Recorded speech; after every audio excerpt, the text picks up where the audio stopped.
og þökum uppi. Þetta var klárt áður en ég byrjaði, en nú konur fingur í þetta. Heyrðu, ég var búinn að stilla þetta svo vel inn. En það svona, nú þetta gott aftur. Takk. Gaman að sjá Gústu og Craig frá Flórida. Yndislegt að sjá ykkur. Ég man ennþá að, ég fór með Gústu einhvern tímann upp á Keflavíkur flugvöll og það var til þess að hún giftist þessum manni sem þarna situr með henni fyrir svona 40 árum. Þannig að ég bara þakka mér þetta líka. En hjartanlega velkomin, svo gott að sjá ykkur. Og ég man ennþá, Craig, þegar þú predikaði frá Títusarbréfinu upp á velli og þú kendir í klukkutíma. Ég ætla ekki að tala í klukkutíma. En gott að sjá ykkur.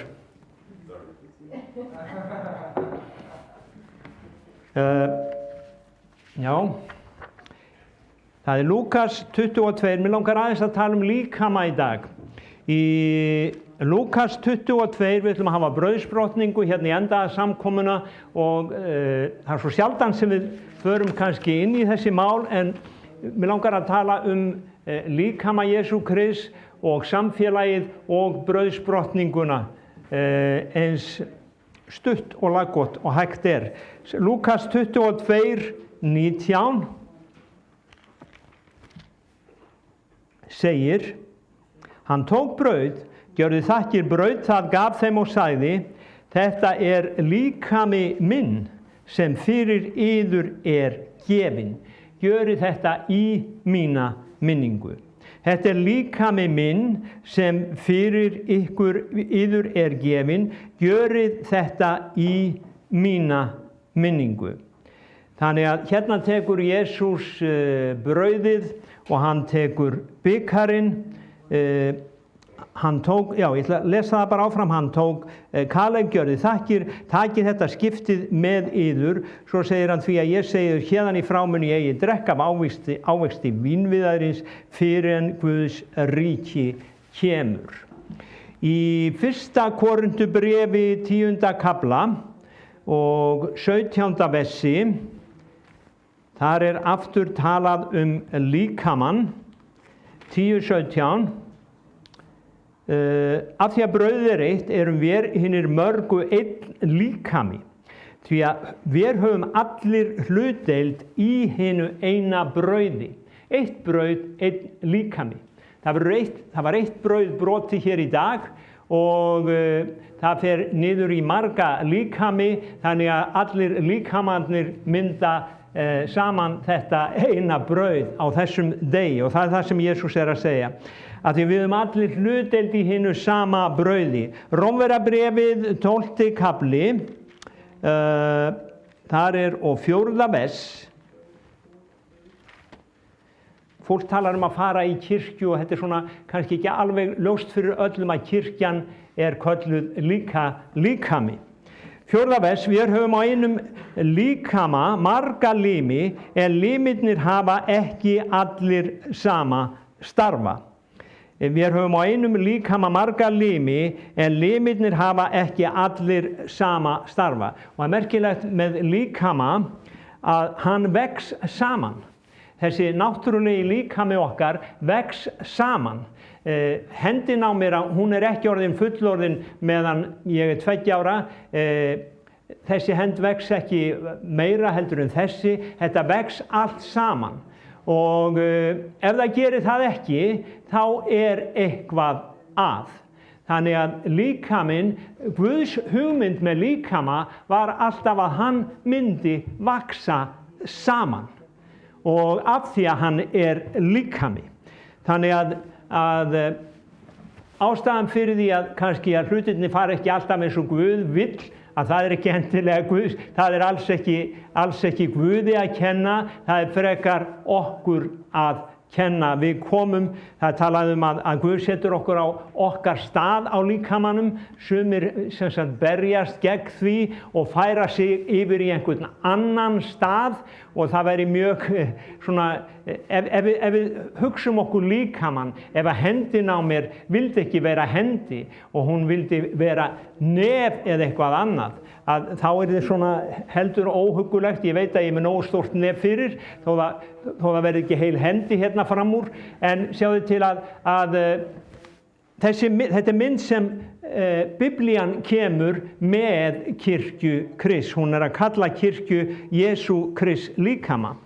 Og kirkjubygging með fólki innan í þarf ekki endilega að vera líkami. Það getur bara verið bygging og fólk innan í. Fólk sem kemur inn í þessa byggingu, það þarf ekki endilega að vera líkami.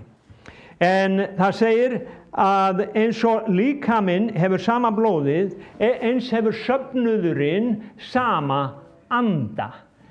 Einn líkami, þú ert ekki með marga blóðtegundir, þú ert með eina blóðtegund. Og líkami Jesú Krists, hann hefur bara einn anda.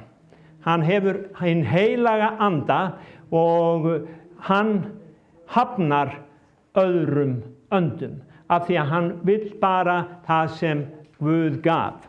Þannig að líkaminn, hann hefur sama blóðið. Og ég var að hugsa þetta einhvern tímann söfnuður, það orð á ensku sem notað yfir söfnuð og enska orðið að vera assembled, samsettur. Og ég veit ekki hvort ég hef farið í IKEA og ég hef keypt svona hillusamstæðu og hún kemur ósamsett. Og ef ég fer með hillusamstæðuna heim og ef hún á að nota sem hilla, þá verði ég að setja hana saman. Ég veit með reiðhjóla þau koma stundum ósamsett og þú verður að setja þau saman ef þau að þjóna sínum tilgangi. Hér kannski kirkjubygging fullt af fólki sem kemur saman. Það geta verið 200 manns, það geta verið 5.000 manns, það geta líka verið 20 manns. En spurningin sem ég vil spyrja í dag, eru þeir saman safnaðir, eða á enskan myndi segja, are they assembled? Eru þeir samsettir? Eru þeir líkami? Eða þetta bara fólk sem að koma saman í byggingu? Jú, kannski játa Jesú, en hafa þeir leyft Guði að setja sig á þann stað á líkamanum sem Guð vill hafa þá. Það spurning. Þannig að það munur á samfélagi, söfnuður fólk sem kemur saman, og ég ekki endilega að tala að þetta þurfa að vera eitthvað Hvítasunnu-kirkjan í Keflavík. Við finnum okkur stundum, ég hef farið út í heim og ég hef farið inn á samkomu. Ég man þegar ég fór í Fleetwood árið 1978 og þar sá ég skilti fyrir utan: Jesús veit allt um þig, hvað veist þú um hann? Og ég inn, og það bænastund, og svo sest einhver fyrir framan mig í bekknum, þannig ég kemst ekki lönd né strönd þegar ég ætla út.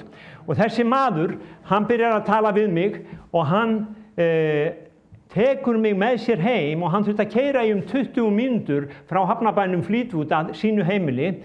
Og hann tekur mig heim, hann býður mér í kaffi og síðan keyrir hann mig aftur niður á Höfn, og það komin meir en 40 ár saman. Við höfum verið eins og einn líkami í Kristi sem bræður síðan. Hann í Englandi og ég hér, við samtengdir, höfum alltaf verið það. Við förum saman í sumarfrí og við tölum saman í síma alltaf af og til. Þannig að það sem ég að segja að Guð, hann setur okkur saman sem líkama og það ekki endilega kirkjudeild, þó það sé gott að tilheyra.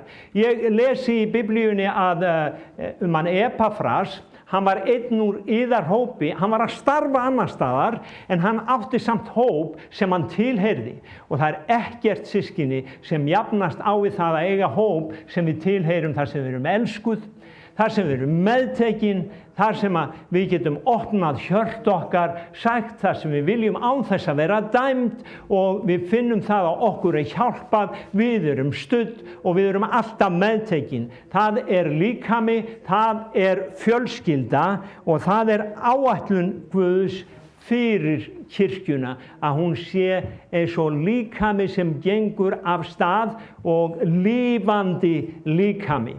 Halleluja. Í Postulasögunni 2. kafla að þá lesum við það að þeir komu daglega saman og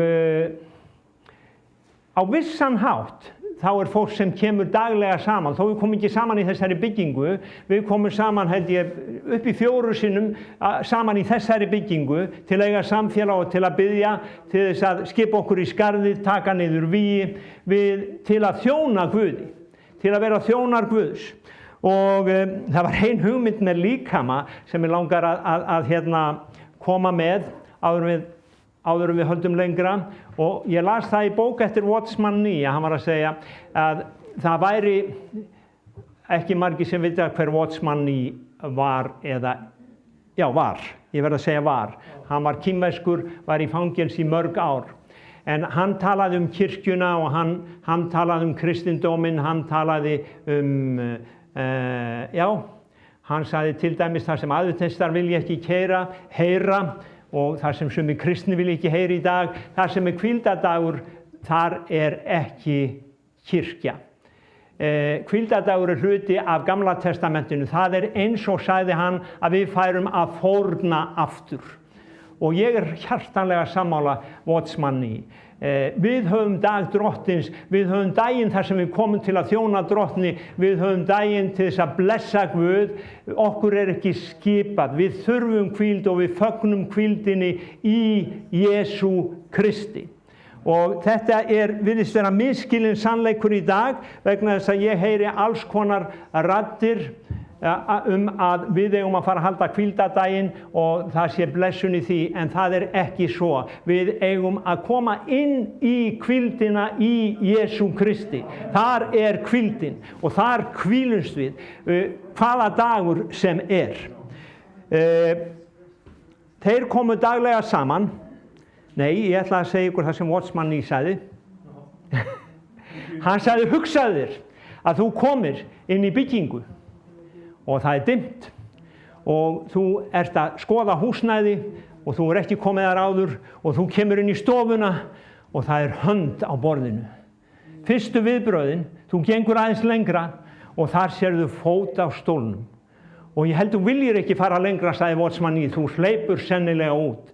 Og hann var að taka þessa líkingu, hann sagði það að limir sem hafa ekki líkama, þeir frekar hræða okkur heldur en að veita okkur frið. Og ég man að þegar ég var á biblíuskóla einhvers staðar að þá var okkur sagt að það væri svona fólk sem við köllum bara vúvú, af því að þeir passa hvergi, vilja hvergi vera og þeir vita allt betur en allir aðrir, sama hversu lengi við höfum gengið með Guði, að þá kemur hér maður sem kannski búinn að ganga með Kristi í 1-2 ár og hann veit allt betur en þú.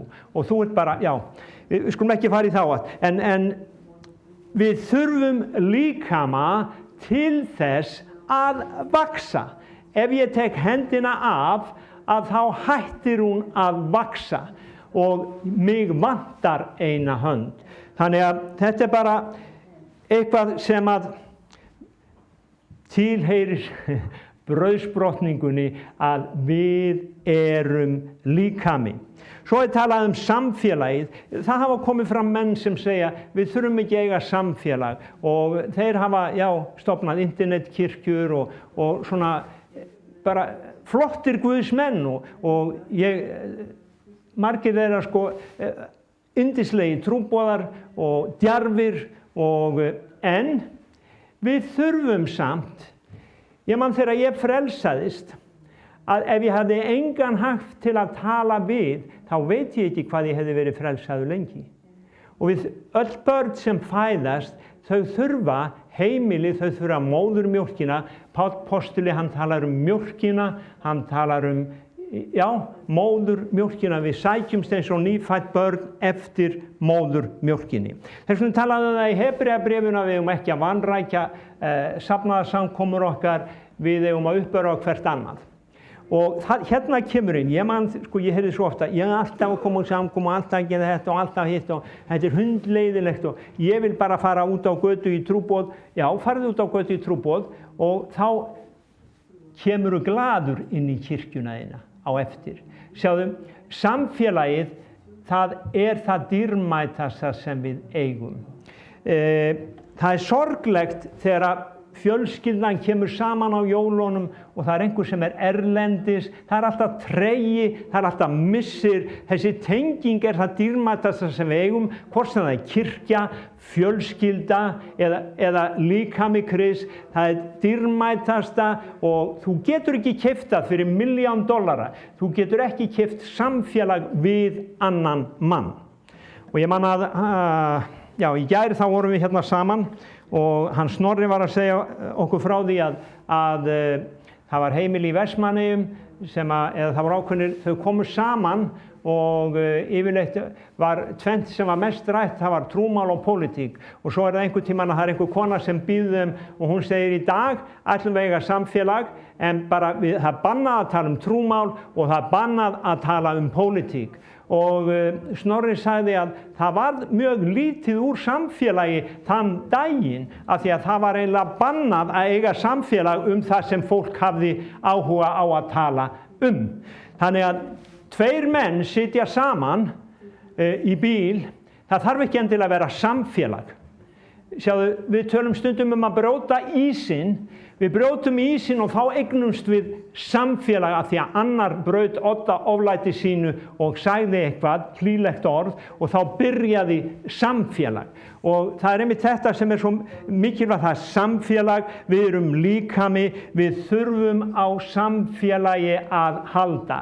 Og það, ég man að ég sá mann, hann satt inn í tómri kirkju og hann sagðist ekki trúa á þetta, að hér ættum við ekki að vera og við að fara út á göturnar og ég meina, það gott.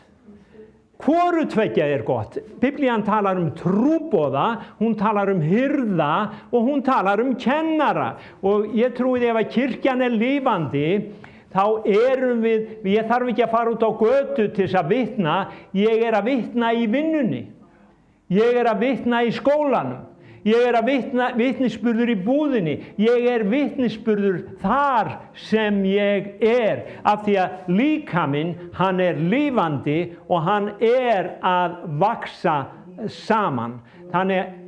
En það tekur ekki frá því að það gott líka að hafa trúboðsátak, það skerpir okkur. Og ég man að ég var að kenna út á biblíuskóla að það trúboði, það þessi, þurfti að skilgreina, það trúboði, það þessi þjónustugjöf að vera trúboði. Billy Graham, hann hafði þessa þjónustugjöf að vera trúboði, ein af þessum 5-földu gjöfum. Og hann predikaði og það frelstuðust þúsundir og ég veit ekki hversu margir, hvort við getum sagt milljónir manna fyrir hans þjónustu. En hann segir frá því sjálfur að það var í einhverju borg að þá fór hann, það var alltaf farið í trúboð og bjóða fólki á samkomur og í trúboð í leiðinni út á göturnar og hann segir frá því að honum gekk mjög illa maður á mann. Og hann eiginlega náði ekki að tala við, ég man ekki hvort hann sagði 1 eða 2, en honum gekk illa að tala þannig persónlega við fólk. En hans gjöf var 5-falda þjónustan að predika orðið. En svo aðrir sem að hafa þessa gjöf sem Biblían kallar að vera á enskunni encourager eða uppörvari og þeir fara og tala við mann á annan, hvar sem þeir eru þá eru þeir talandi við einhvern og leiðandi mann til Jesú Krist. Þannig að það eru mismunandi gjafir, við getum ekki í rauninni tekið, og það er svo oft sem við erum á líkamanum, við erum alltaf að öfunda þennan, ég vildi geti predikað eins og Snorri, en nú er þið bara að þola mig, og svo er einhver annar sem segir, já, ég vildi að ég væri eins og þessi eða þessi, að þá geti ég virkilega þjónað Guð. En sjáðu til, við verðum að vera við sjálf og við erum hluti, og það er svo gott að vita að við erum hluti af líkama og við eigum samfélag, og það er ekkert sem jafnast á við það að eiga þetta samfélag. Og bara að lokum 2-3 spurningar, af hverju komum við saman? Jú, við komum saman af því að Jesús Kristur hefur lofað því að vera mitt á meðal okkar þegar við komum saman. Hvort sem við erum 2, 3 eða 2000. Og ég sá fyrir mig mynd, ég var að hugsa fyrirbæn hérna annan daginn, og ég sá fyrir mér hús. Og það var lítil kirkja eins og okkar kirkja, svo var 5.000 manna kirkja, og báðar þessar kirkjur að þær voru eiginlega alveg líflausar. 5.000 í annari, kannski 30 í hinni, af því að það var engin bæn þar, það var engin olía, það voru ekki tilreiddir lamparnir eins og við talaðum í bókunum, í Mósebókunum, og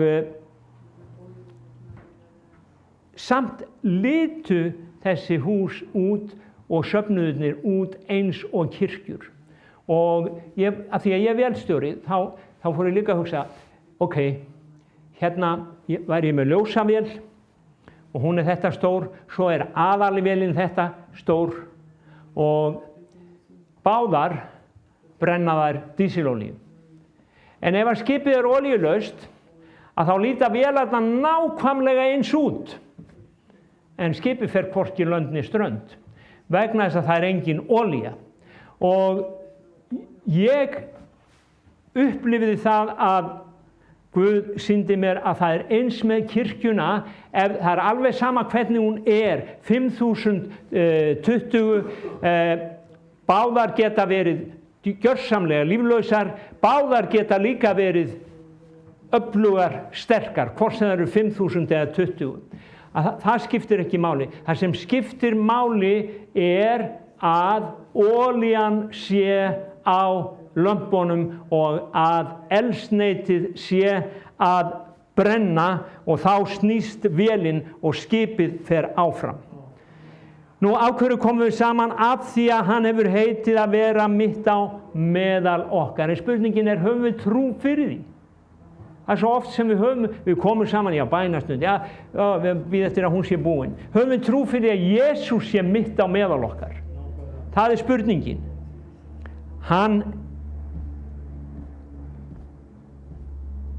Ég var að horfa á þátt í gær, John Bevere og hann Sid Roth, og John Bevere var að segja frá því hvernig hann átti í erfiðleikum með að komast inn í nærveru Guðs, og það var í mörg ár sem tók hann svo langan tíma, og einn daginn þá er hann að lofa Guð, og hann byrjar að takka Guði hversu stórkostlegu Guð er og hversu mikilfenglegur hann er, og vitna í ritningastaði sem lýsa dýr Guðs, og allt í einu var hann komin inn í nærveru Guðs, og hann segir, vá, svakalega tók þetta stuttan tíma, ég ætla að pröfa þetta aftur á morgun.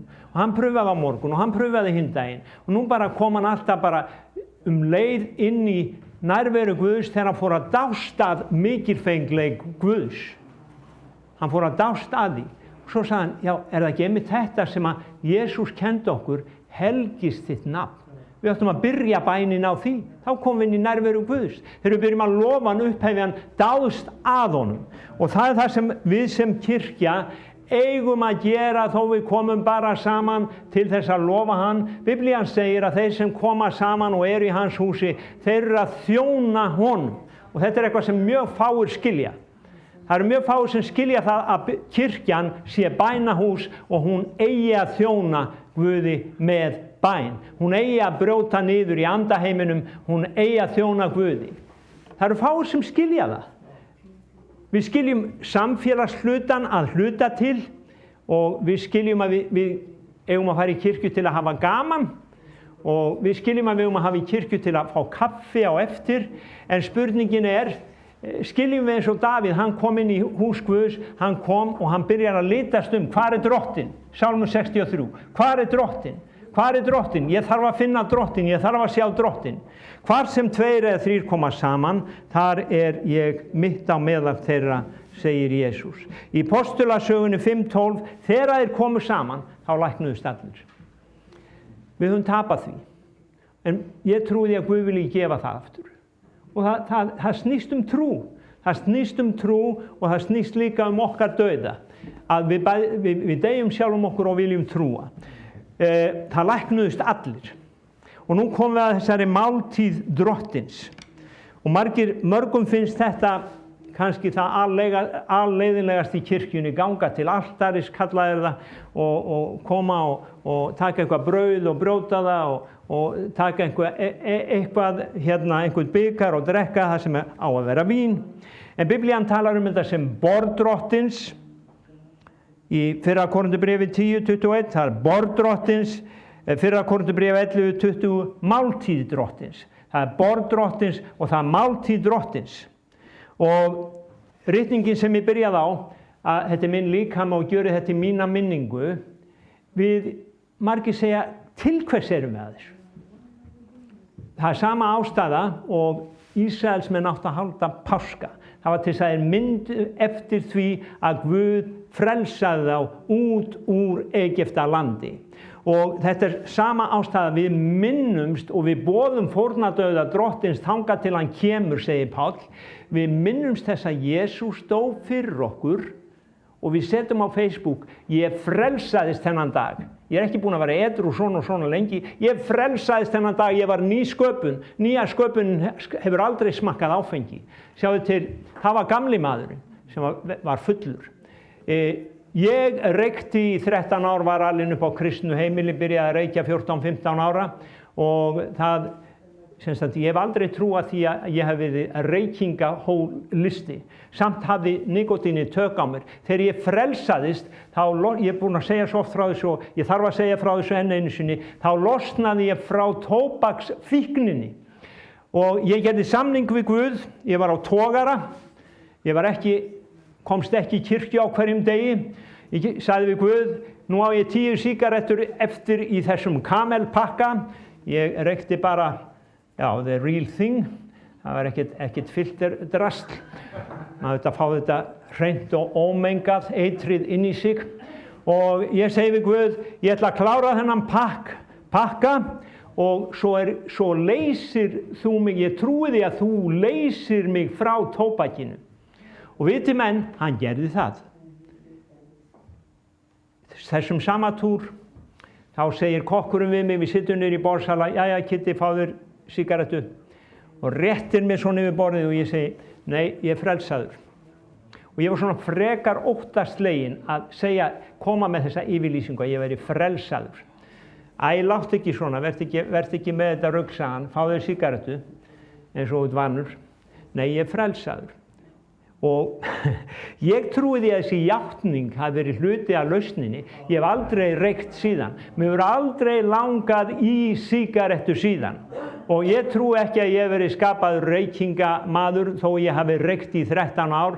Og ég drakk líka sennilega jafn lengi og ég var skemmtana fíkill.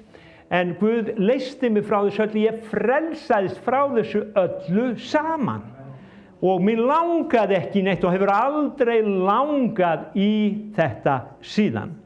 Og það þetta, þegar ég geng að borði drottins, þá minnist ég þess að hann gaf mér nýtt líf. Hann frelsaði mig, ég er endurfæddur. Ég minnist þess að fyrir hans blóð er ég endurfæddur réttlátur.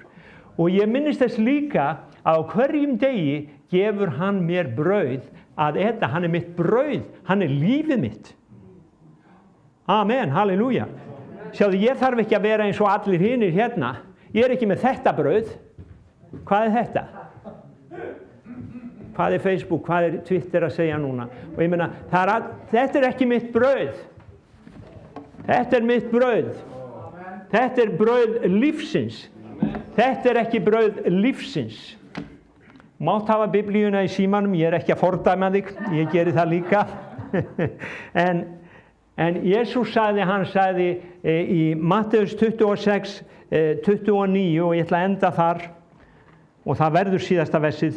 Svo göngum við að borði Drottins 26, 29 þá segir hann, þá þeir mötuðust tók Jesús brauð, þakkaði Guði brauð, það gaf lærisveinunum og sagði takið og etið, þetta er líkami minn. Þetta er 26, síðan segir hann, ég segi yður, við skulum lesa öll þessi vers.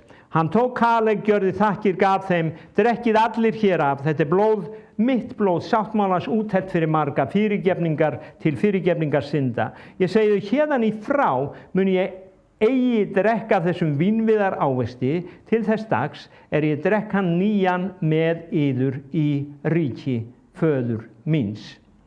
Og ég fletti þessu versi upp, fekk 2 komment á það og hérna hefbundna lýsingin á þessu að við munum drekka með honum þegar við komum til himins, að þá mun hann brjóta brauðið með okkur á ný og hann mun setjast til borðs með okkur og við munum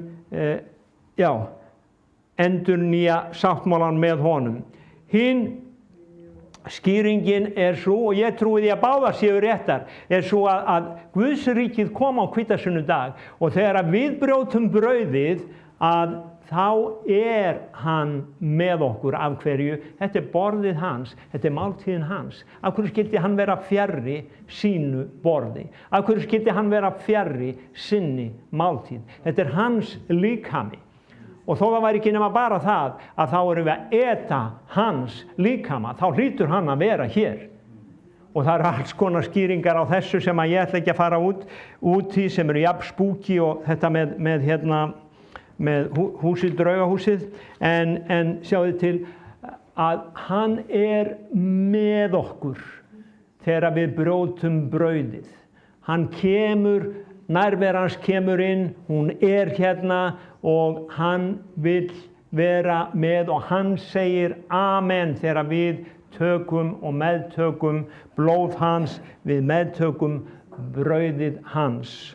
Og við ætlum að ljúka þessari útsendingu, en ég vil segja við þá sem eru að horfa á að hafir ekki tekið á móti Jesú sem þínum frelsara, þá það besta sem getur komið fyrir nokkurn mann.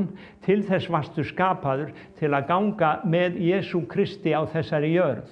Guð gekk með Adam í aldingarðinum og það hefur ekkert breyst. Guð þráir að ganga með sínu fólki. Það er bara eitt sem aðskilur okkur frá Guði og það ekki hans megin, það syndin mín og þín sem gera aðskilnað. Við þurfum að leyfa honum að þvo okkur, við þurfum að leyfa honum að hreinsa okkur og hann endurfæðir okkur. Og í þessum tölvuheimi hann gefur okkur nýtt forrit sem tengt við hann og hann tekur gamla syndaforritið í burtu og deletar því. Og ég bara hvet þig, áhorfandi góður, að gefa Jesú Kristi þitt líf í dag. Og við kveðjum frá Hvítasunnu kirkjunni í